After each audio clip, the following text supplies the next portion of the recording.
Yamaha R15ல வந்து தெர்மாசெட்ரு lock ஆகி radiator அப்பப்போ பாயில் ஆகி ரேடியேட்டர் பஸ்டும் ஆகிடுச்சு. கஸ்டமர் கொண்டு வந்தாங்க. இது வந்து ஒர்க் ஆகலை. இது ரேட்டு விசாரிக்கும் போது 3000 அப்படிங்கிறது சொன்னாங்க. அதனால் நம்ம இதை வாங்கலை. நம்ம இந்த கேப்பை ஓப்பன் பண்ணி இந்த மாதிரி ஸ்டவ் வச்சு ஹீட் பண்ணிவிட்டு இந்த கேப்பு நம்ம ஓப்பன் பண்ணால் ஓப்பன் ஆகிடும்.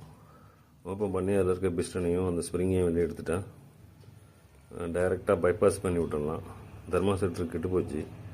அதனால் நம்ம என்ன பண்ணுறோம், அதை பைபாஸ் பண்ணுறதுக்கு அந்த கேப்பை கழட்டி எடுத்துகிட்டு இந்த கேப்பை வந்து லைட்டாக ஹீட் பண்ணிவிட்டு அந்த சாப்பிட்டதுக்குள்ளே சொருவிட்டு இழுத்தோம்னா கலந்து வந்துடும். அது கொஞ்சம் கவனமாக பண்ணுங்கள், உடஞ்சிடாமல். அப்புறம் இந்த தெர்மாசெட்ரு தான் ஒர்க் ஆகலை. பைபாஸ் பண்ணி நான் அரால்ட்டு போட்டு ஓட்டிட்டோம்னா லீக்கு இல்லாமல் கிளியராக மாட்டிக்கலாம். பைபாஸ் பண்ணுறதுனால டென்ஷன் இல்லை. இதுதான் தெர்மாசெட்ரு. இது ஒர்க் ஆகுது.